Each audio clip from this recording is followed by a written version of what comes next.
मेरी पत्नी सुनैना ने अपने गुनाहों को अवश्य कबूल कर लिया है, लेकिन मैं इसे अपने प्राणों से ज्यादा चाहता हूँ। और कोई भी पति जो कि अपनी पत्नी से अपने प्राण से ज्यादा चाहता हो तो वो अपनी पत्नी को इन हाथों से, अपने ही हाथों से कैसे कत्ल कर सकता है महाराज? कैसे कत्ल कर सकता है हुजूर? अगर मेरी पत्नी सुनैना ने ये गुनाह किया है, कुंवर और श्यामाबंदी का कत्ल किया है, तो इसे सजा आप अवश्य जो भी मुकर्रर करेगी मिलेगी, लेकिन मेरे हाथों नहीं हुजूर, इसे जल्लाद के हाथों सौंप दिया जाए महाराज, दिया जाए। ठीक है केपचंद, जल्लाद को बुलाया जाए।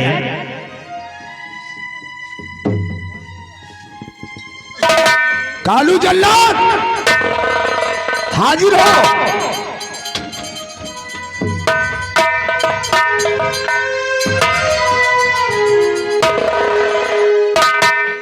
महाराज, छेनो जल्लाद आपके समक्ष हाजिर हुआ। छेनो जल्लाद, सुनैना को ले जाओ और इसे जंगल में जाकर इनका कत्ल कर दीजिए। जैसी आपकी आज्ञा हो महाराज। और इनका कलेजा और आंख रात दरबार में पेश करो। जैसी आपकी आज्ञा हुजूर।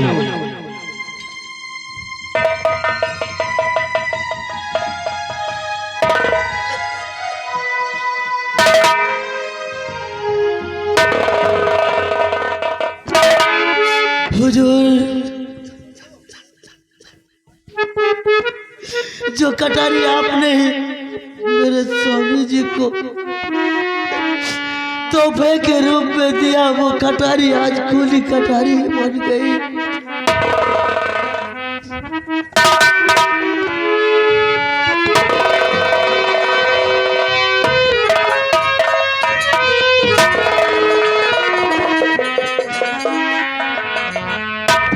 स्वामी जी,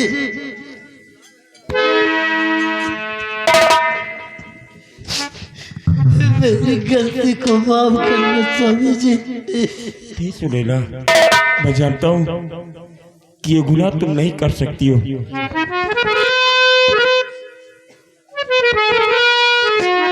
आज से मैं आपसे बहुत दूर जा रही हूँ स्वामी। स्वामी जी, मेरी चिंता नहीं करना। प्राण प्यारे पिया गम न करना जरा,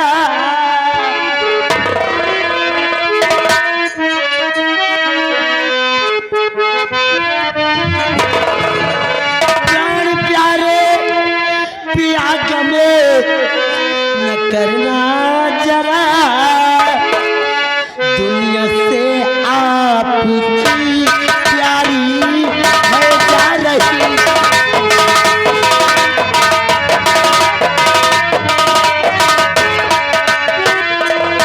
धीरे दिल को बंधाना दिल को पिया,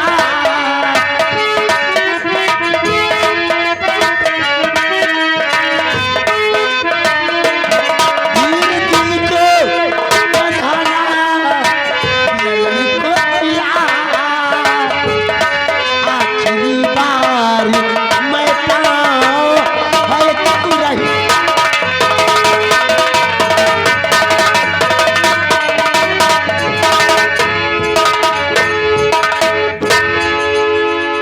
स्वामी जी, मेरी चिंता नहीं करना,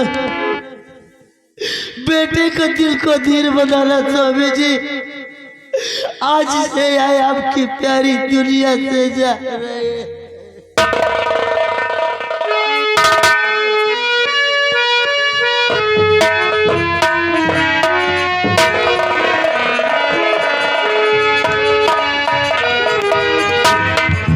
महाराज, अब इस वक्त ये सेनापति कृपाचंद अपनी सीमा सरहद के लिए प्रस्थान करना चाहता है महाराज।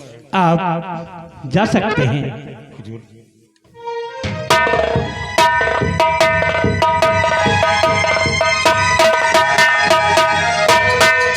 महामंत्री कयामत सिंह दासी श्यामा हर कुंवर का चलो ले चले, इसका अंतिम संस्कार किया जाए। स्वामी जी ये चलिए अपने बेटे का और श्यामा मादी का अंतिम संस्कार करते हैं। क्यों नहीं प्रिय, चलिए स्वामी जी। आइए। सिपाही महाबली, श्यामे की लाश को उठाओ और फौरन से शमशान घाट पहुंचाओ। हरामजादे कृपा चंद, हमने तेरे को बोला था कि कयामत सिंह से बगावत लेना तेरे को महंगा पड़ जाएगा। हरामजादे, अभी तो ये ट्रेलर है, अभी तो पूरी फिल्म बाकी है। हरामजादे सेनापति कृपा चंद, जब तक तेरे पूरे परिवार का सर्वनाश नहीं करूंगा, तुझे बर्बाद नहीं करूंगा, तब तक सुकून से नहीं बैठूंगा। महाराज सुरजीत सिंह, तेरे वंश का निशानामो मिटा दिया हमने। हरामजादे, एक दिन तेरा भी निशानामो इस दुनिया से मिटाऊंगा और इस नैनागढ़ का मैं शहंशाह कहलाऊंगा। चलता हूँ जमी पर, चलता हूँ जमी पर, जमाना गिड़गिड़ाता है, लगता है नारा तो फलक आंसू बहाता है। मेरे भय से कांपता, मेरे भय से कांपता आकाश पवन पाताल है। इस जगत का जोधा मैं हूँ, मुझसे बढ़कर साला कौन है।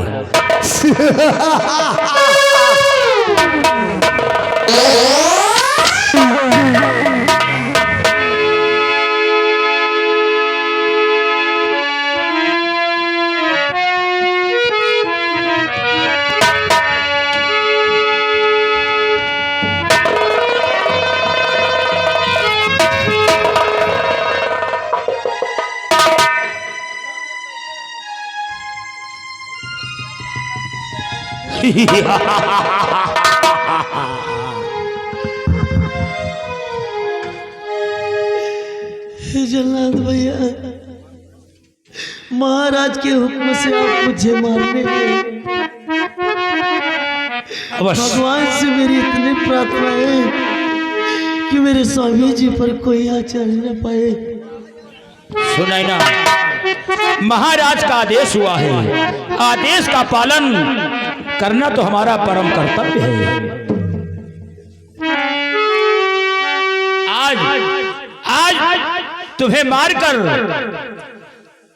तुम्हारी दोनों आंखें और कलेजा निकालकर महाराज के समक्ष पेश करूंगा तो मुझे काफी इनाम मिलेगा और महाराज का आदेश भी है। तो सुनाई ना, तैयार हो जाओ। इसी वक्त पहले हम तुम्हें मारेंगे, उसके बाद तुम्हारी दोनों आंखें निकालेंगे।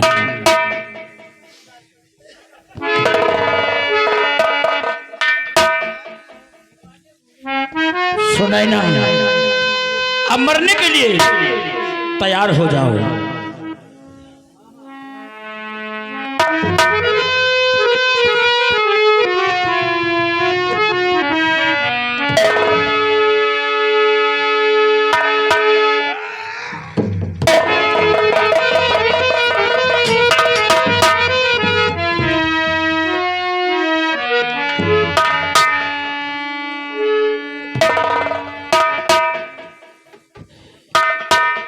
ये मेरे हाथ क्यों कांप रहे हैं?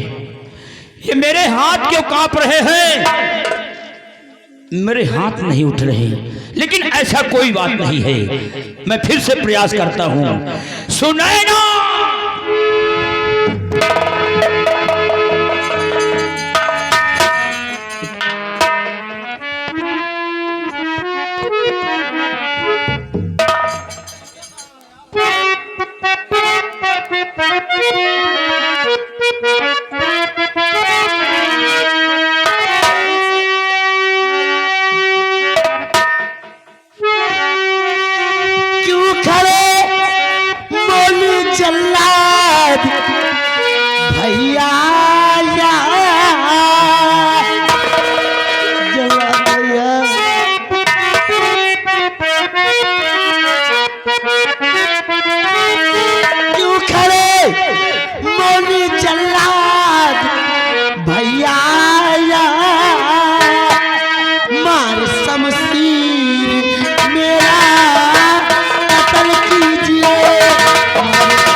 रहे हैं? आपका तो पैसा ही कत्ल करना है। राजन का हुक्म पूरा कीजिए जल्लाद भैया। मैं हूँ जल्लाद बेशक, ये बेशक भले। मैं हूँ जल्लाद बेशक, कल है भले। एक निर्दोष का कत्ल मैं ना करूं।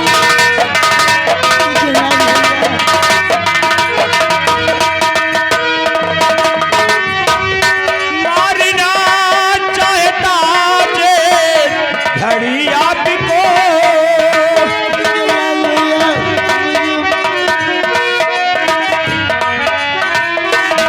मारना चाहता जे घड़ी आपको।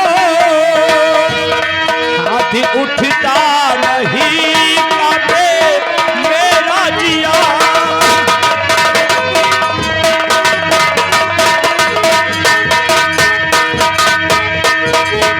राजन का हुक्म जो भैया पूरा करो। राजन का हुक्म जो भैया पूरा करो। भरे दरबार वरना सजा पाओगे। भरे दरबार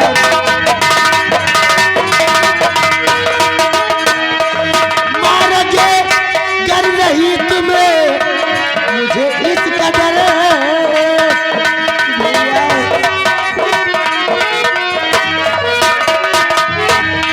मारोगे गर नहीं तुम्हें मुझे इस कदर। फांसी के तगते पल तुम चल जाओगे।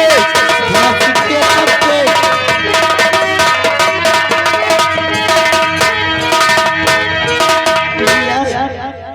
जल्लाद भैया महाराज का हुक्म जो है पूरा करो, बेटी वरना महाराज तुम्हें फांसी के तख्ते पे चढ़ा देंगे। बेटी, आज मेरे हाथ कांप रहे हैं, आज मेरे हाथ कांप रहे हैं। मेरे हाथ तुम्हारे ऊपर उठ नहीं रहे। मुझे कुछ समझ में नहीं आ रहा, लेकिन ऐसा तो कभी नहीं हुआ। महाराज का हुक्म पूरा तो करना ही पड़ेगा। हाँ देवी जी, हाँ बेटी, महाराज का हुक्म तो पूरा करना पड़ेगा, लेकिन मैं क्या करूं? हाय भगवान समझ कुछ नया आता मेरे। मुझे मार बेटी,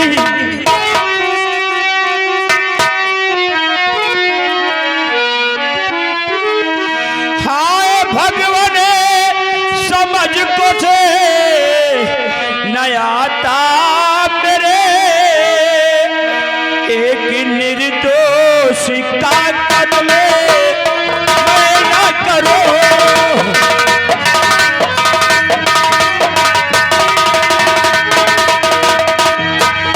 राह कोई दिखा दे मुझे, हे प्रभु, हे प्रभु, कोई रास्ता मुझे दिखाओ। राह कोई दिखा दे मुझे, हे प्रभु। पापी मैं ना बनूं, फर्ज पूरा करो।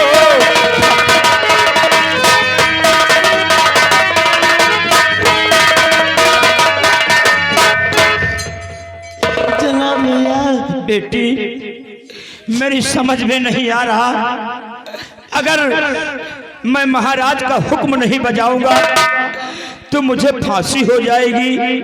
और जनाब भैया अगर मुझे नहीं मारोगे, ये गुनाह अगर मैं कबूल न करती तो मेरे स्वामी जी को दुनिया से मिटा दिया जाता है। हाँ बेटी, जब सुहाग ही मेरा नहीं रहेगा तो मैं क्या करूंगी दुनिया में जीकर। अपने पति की रक्षा के खातिर मैंने ये गुनाह कबूल किया। न जाने कौन कुंवर और दासी को मार कर चला गया। मेरी स्वामी जी की कटारी मेरे समझ में नहीं आता। बेटी बेटी मैं क्या करूं, मुझे कुछ समझ में नहीं।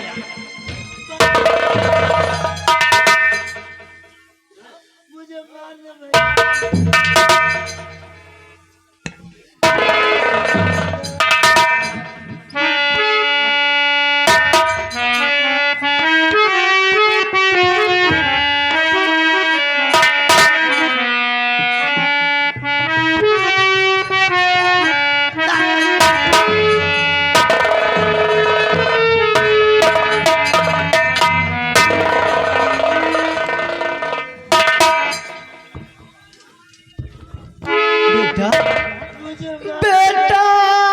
जल्लादी क्यों सो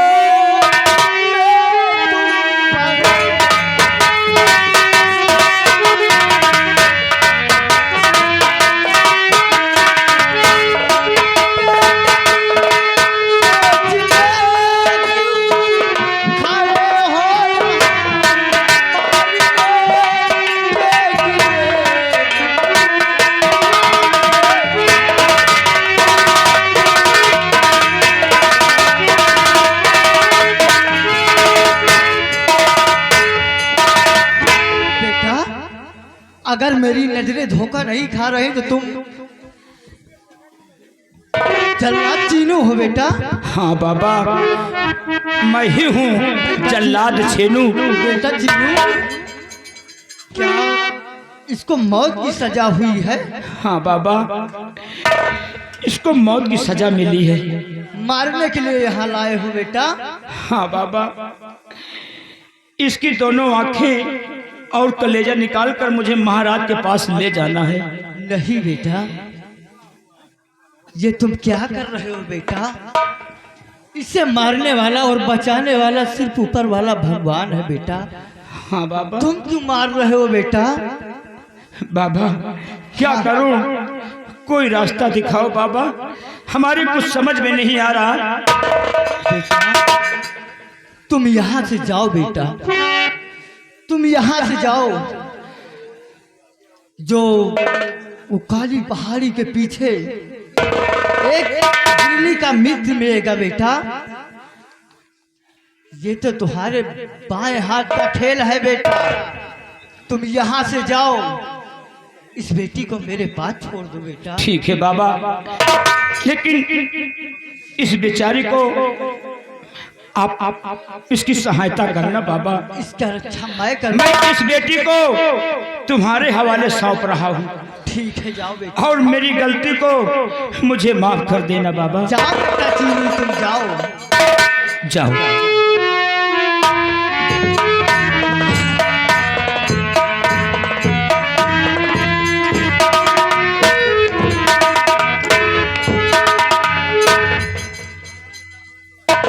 बेटी तुमने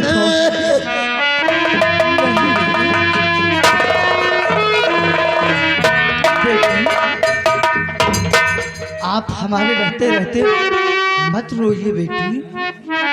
आखिर तुमने कौन सा गलती किया है बेटी? तुमको रात दरबार बाबा जी आपने है बचाया मुझे।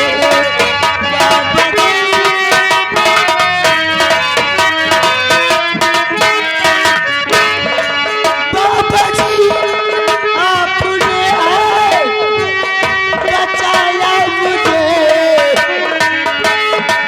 आप से नहीं आप भगवान हो।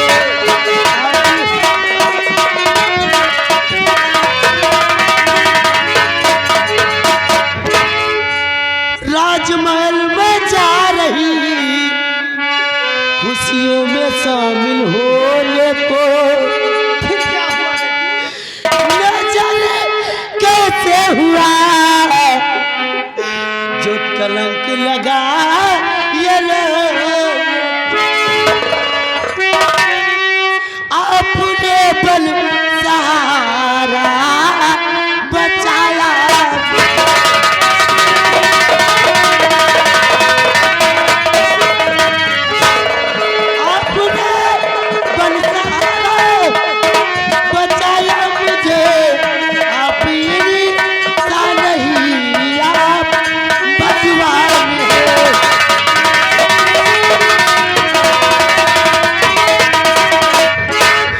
बाबा जी, बेटी मैं तो राजमहल महाराज की खुशियों में शामिल होने के लिए गई, बेटी लेकिन वहां पर पहुंचते ही मेरे माथे पे यह कलंक लग गया। न जाने कौन कुंवर को कटारी से मार कर चला गया। और मौके पर मां पहुंची, ये कलंक मेरे माथे पे लग गया। बेटी आप परेशान मत होइए बेटी, तपसी बाबा के रहते रहते कुछ नहीं होगा बेटी।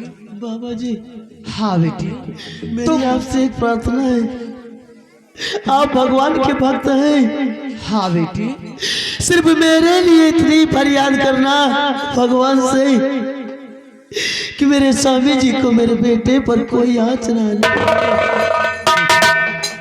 आज के बाद तुम हमारे साथ रहोगे। तो आपकी पुकार जरूर सुनेंगे बाबा जी। चलो आज की बात तुम हमारे साथ रहो। बाबा जी, आओ बेटी।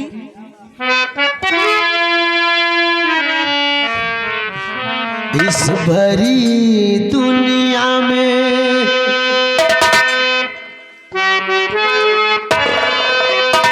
इस भरी दुनिया में कोई भी हमारा ना हुआ। इस भरी दुनिया में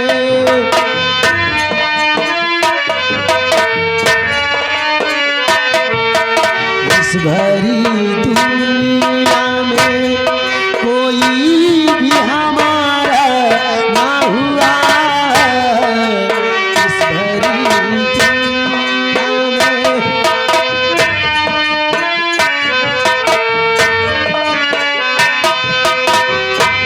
लोग रो रो के भी इस दुनिया में जी लेते हैं।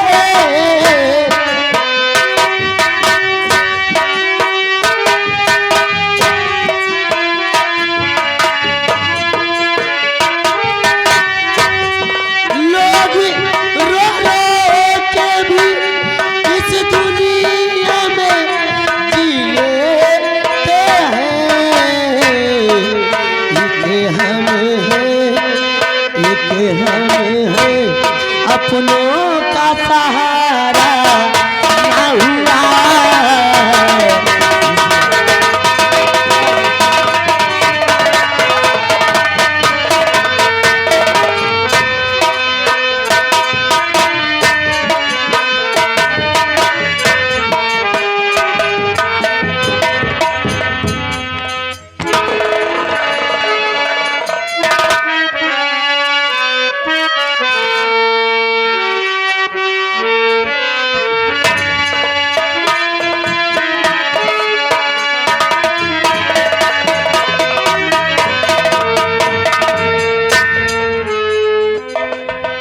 सिपाही सिपाही महाबली साला कहाँ मर गया? कारण कहाँ साले हरेरी निकालने गए थे? अरे हरेली निकाला तो हिन बाहर, अच्छा, मेन गेट के बाहर ड्यूटी लगी थी। साले आजकल हरेरी को ज्यादा ही तुम निकालने लगे हो। तोहरो नंबर लगाया साला महाबली, आए। जाओ इसी वक्त तुम मेरे दोस्त समर सिंह को बुलाकर मेरे पास ले आओ। जी लमला। ओ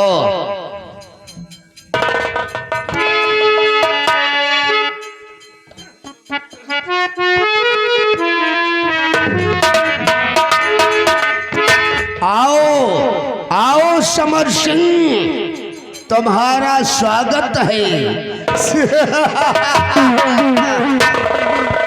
मेरे दोस्त कयामत सिंह,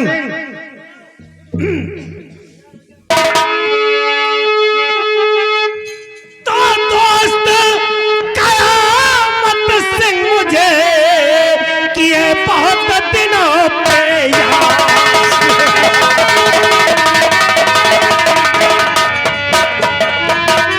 दोस्त कयामत सिंह मुझे किए बहुत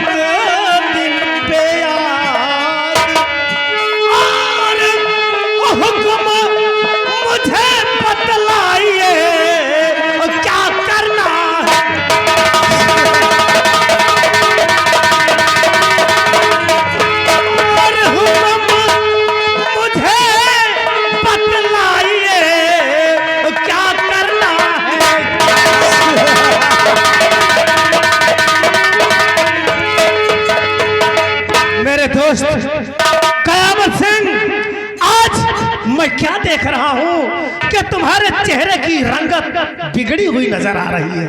मेरे दोस्त समर सिंह, पहले तुम मुझसे वादा करो कि मैं जो कुछ कहूंगा उसे तुम दिल से करोगे। मेरे दोस्त कयामत सिंह, मैं आपके लिए अपने खून को पानी की तरह बहा दूंगा और मैं आपसे वादा करता हूं, आप जो भी कहोगे मैं वो करने के लिए तैयार हूं। हुक्म कीजिए मेरे दोस्त समर सिंह, तुम्हारी बात पर हमरा के यकीन हो गया कि जहाँ ठाकुर कयामत सिंह का पसीना गिरेगा वहां तू जरूर अपना लहू बहाएगा। तो तू जानना चाहता है कि हमने तेरे को अचानक बंगले पर काहे लिए बुलाए हैं, हमारा मकसद क्या है और तेरे को करना क्या है? क्या करना है मेरे दोस्त, हुक्म कीजिए। और दोस्त समर सिंह इस घड़ी एक दुश्मन रहा जिगर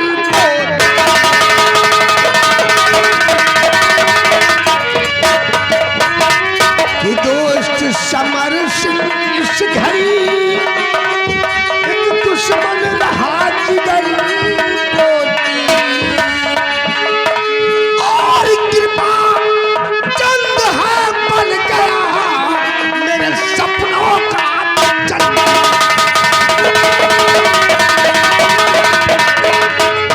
और कृपा चंद है बन गया मेरे सपनों का।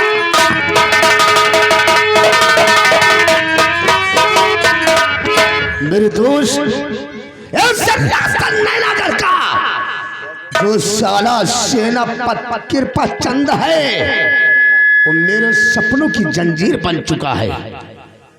तो आपकी बात को कुछ मैं समझा नहीं, आपकी बात को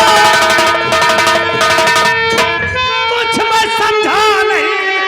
कैसे दुश्मन बना कृपा चंद आपका, दोस्ती पहले दोनों में बड़ी गंभीर थी, राह का रोड़ा कैसे बना आप?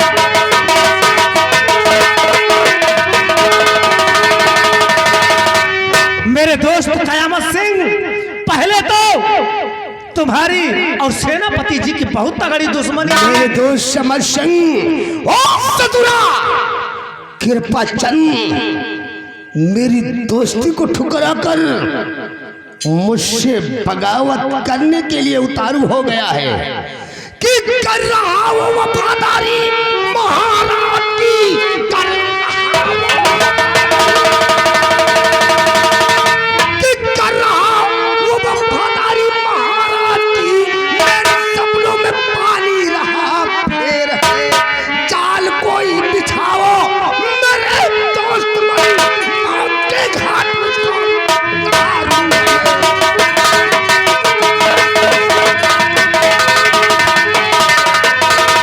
मेरे दोस्त समर सिंह कोई ऐसा जाल बिछाओ तो सरंदा दे कृपा चंद का हम नेस नामो इस रियासत नैनागढ़ से मिटा कर रहेंगे। अवश्य। तो आप चिंता न करिए मेरे दोस्त मन, आप और मेरे दोस्त मन मौत का खेल उसको दिखाऊंगा मैं। वो दुश्मनी घर से तुमसे और हम उसने लिया, मौत का खेल उसको दिखाऊंगा मैं।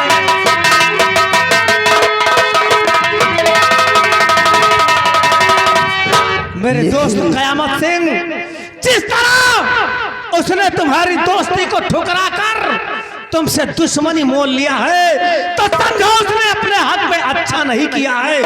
मेरे दोस्त मुझे ये बताओ कि आप उसकी मौत कैसे चाहते हैं? लेकिन समर सिंह वो बकरी का बच्चा नहीं है कि जिसकी गर्दन को पकड़कर तुम बलि चढ़ा दोगे।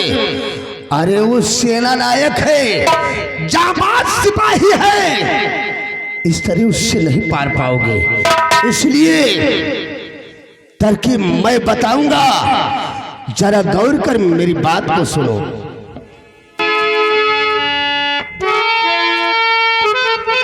कि गौर कर बात मेरी सुनो समर सिंह, गौर कर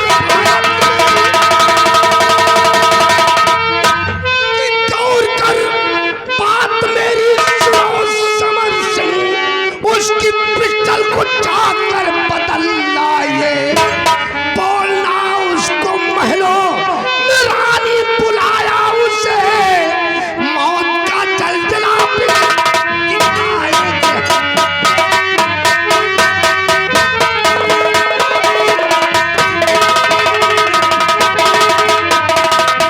मेरे दोस्त समर सिंह, किसी भी तरह तुम जाकर उस शरामजादे कृपा चंद की पिस्टल को बदल कर मेरे हवाले कर दो।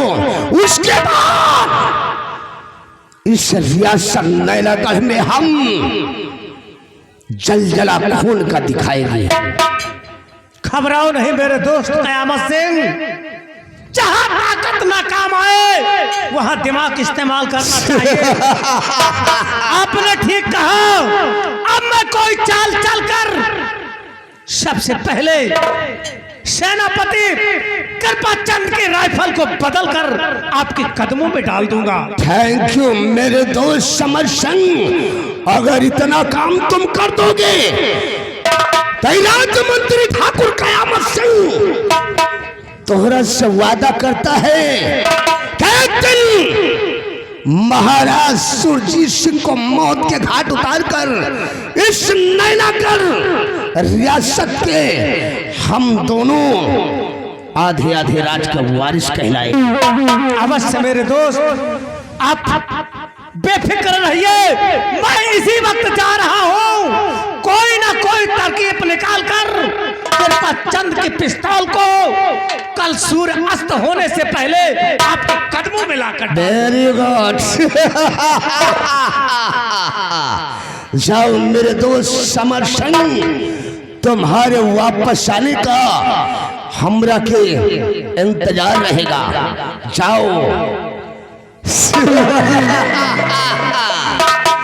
साला कृपा चंद हरामजादे, मैंने कसम खा लिया है तो साला महाराज सुरजीत सिंह की नजरों में अपने आप को बहुत बड़ा वफादार समझता है। हरामजादे कृपा चंद, अगर तेरे को महाराज सुरजीत सिंह की नजरों में न गिरा दिया तो अपना नाम राजमंत्री ठाकुर कयामत सिंह नहीं कहलाऊंगा। साला जो मुझसे बगावत करता है, जो मुझसे बगावत करता है वो मरता है भरी जवानी में। नाम ठाकुर कयामत सिंह, आग लगा दूंगा पानी में।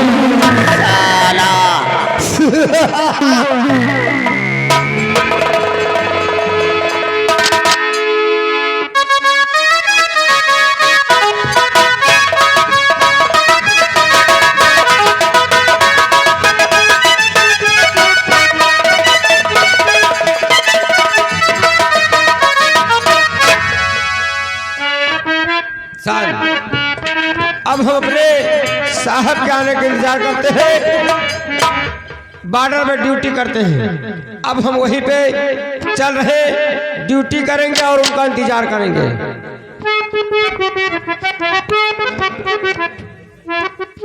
सिपाही महाबली, यस सर। आज 4 दिन हो गई मेरी पत्नी सुनैना को सम्राट ने सजाए मौत की सजा देकर जल्लाद के हाथों सौंप दिया, लेकिन फिर भी मैं अपनी सीमा सरहद पर अपने देश की हिफाजत कर रहा हूँ। Yes sir. और हम हमेशा सतर्कता के साथ अपनी ड्यूटी पर कायम हैं कि कोई भी दुश्मन हमारे मुल्क में प्रवेश ना कर सकी। इसलिए आओ इसी सीमा सरहद की चौकी पर बैठकर हम थोड़ा आराम करेंगे, उसके बाद पश्चिम दिशा की सीमा सरहद के लिए प्रस्थान करेंगे। क्यों नहीं साहब, आइए बैठ।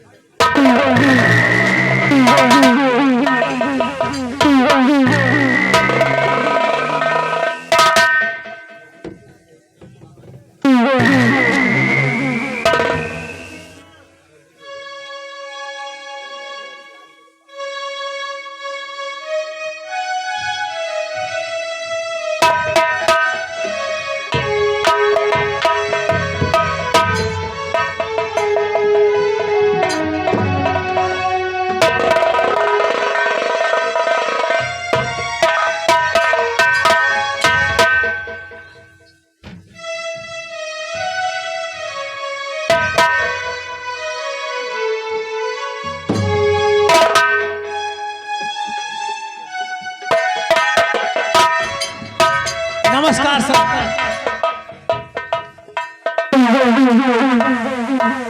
नमस्कार। क्या सेनापति कृपाचंद आप ही हैं? जी हाँ, मैं सेनापति कृपाचंद हूँ। और आप कौन हो?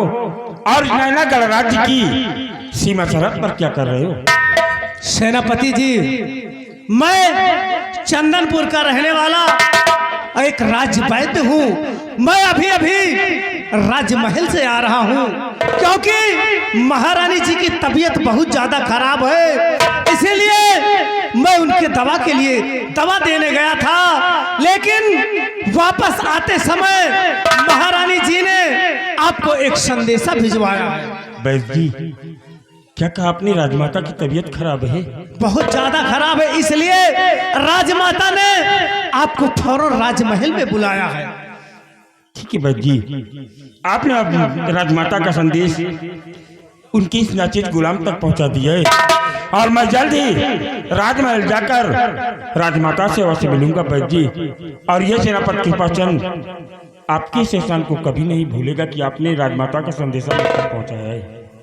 सेनापति जी, राजमाता ने जो मुझे आदेश किया था मैं आपसे बता दिया।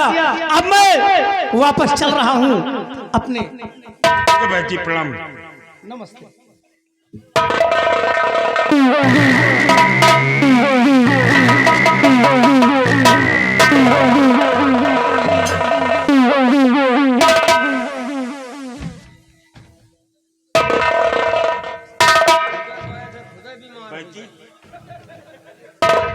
क्या बात है? सेनापति जी, मुझे अचानक चक्कर सा आ गया है। मुझे बहुत जोरों की प्यास लग रही है। आप परेशान मत होइए सिपाही महाबली। हाँ साहब। देखिए आप कहीं से भी वैद्य जी को देखिए, एक गिलास पानी लेकर आओ, ठीक है? साहब पानी गैया पीड़ाई। अपनी सीमा तरफ पर देखो, जो बॉर्डर के बाहर चौकी के बाहर वो नल लगा, उसमें से ले आओ पानी। हाँ ठीक है साहब, हम लेके आ रहे हैं। ठीक है, जल्दी लेकर आओ। वैद्य जी आप परेशान मत होइए, मैं जल्दी मेरा सिपाही पानी लाने के लिए गया है और मैं आपको पानी अवश्य पिलाऊंगा वैद्य जी, अवश्य पिलाऊंगा। सर, अब मुझे धीरे धीरे आराम मिल रहा है। वैद्य जी क्या कहा, आपको आराम मिल गया है? आराम मिलेगा का सांडा का तेल लगा लियोगा। ले पानी पी। अगर पानी पीना तो आप पानी पी सकते हो। पानी पियो तो पियो ना, हम खुद पीड़ाई। दे दो महाबली। ले पियो। पानी पिलाना बहुत ही पुण्य का काम होता है।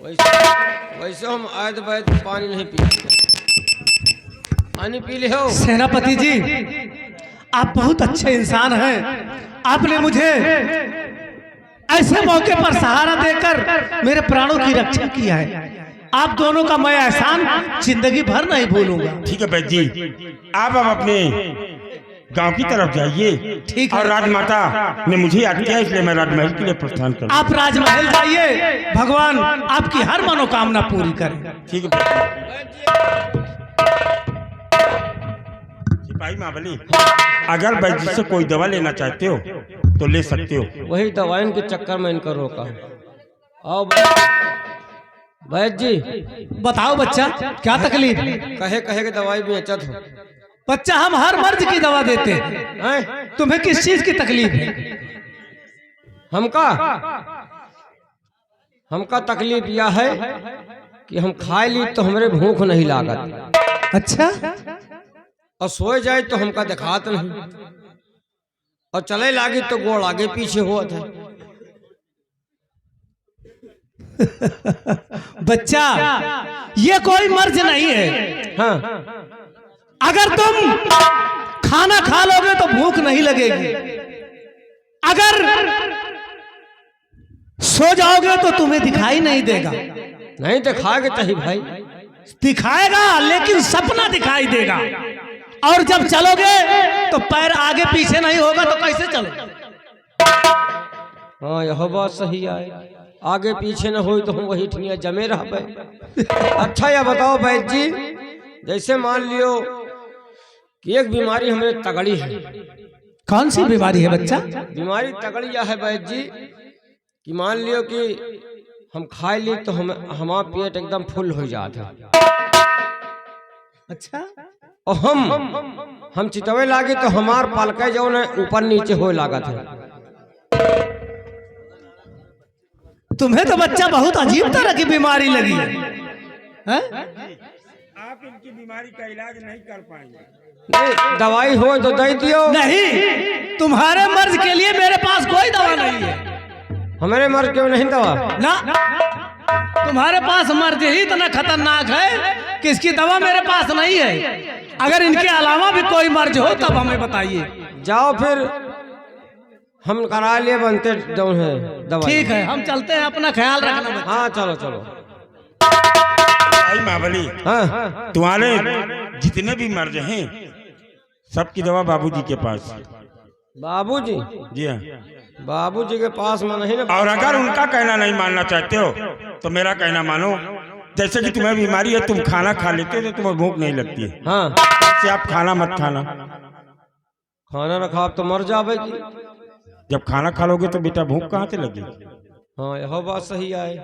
अब आज से खाना बंद हो जाए और शरीर के टट्टी झुरवा डाई। क्या? अरे यानी खाना वाना खा बंद कर दी, और जब खाना न खा खाना मत खाना, अब न खा बाद से सिर्फ दारू पीना। दारू? जी हाँ। उसे पेट भरा रहे? पेट भरा रहेगा यार। तो आज से दारू शुरू, खाना बंद। और ये ज्यादा भूख लगे तो एक आध लोटा पानी पी लिया करना, ठीक है? लेकिन महाबली, जैसा कि भाई जी ने मुझे बताया है कि राजमाता ने मुझे याद किया और उनकी तबीयत बहुत ही ज्यादा खराब है। हाँ साहब। कुंवर की हत्या होने के बाद हो सकता है कि राजमाता की बीमारी ज्यादा ही बढ़ जाए, क्योंकि कोई भी माँ के जिगर का टुकड़ा जब उसके आंचल से जुदा हो जाता है तो उसकी माँ, उस माँ के ऊपर क्या बीतती है मैं समझ सकता हूँ। लड़का के संग मान लियो ज्यादा बीमार उमार हो जाए, इसीलिए और कुंवर की हत्या का आरोप मेरी पत्नी सुनैना पर लगाए। इसलिए आओ, मैं राजमाता के पास चलूंगा और उन्हें उनकी बीमारी ठीक करने का कोई ना कोई उपाय मैं अवश्य सोचूंगा। आओ मेरे साथ, इस वक्त हम राजमहल के लिए प्रस्थान करते हैं। चलो साहब। यह साला वैद है कि सार चोर है। यह साला हमका चोरे दिखात है। ये खाली झोला ले घूमते हैं और यही तरह के वैद अगर हमारे गांव के गिर गिर दिखाई पड़ जाए, गंगा कसम मजे के पे ले जाए। अब हम चल रहे राजमाता के पास। राजमाता की तबीयत ज्यादा हालत खराब है, इसलिए राजकुमार के मरने के वियोग में राजमाता ज्यादा गंभीर हो गई है। अब चल रहे अरे तभी से गोरी या गाना या राजू पाल का है। राजू पाल के गाना फेमस गाना है। वही मुन्नी बदनाम हुई।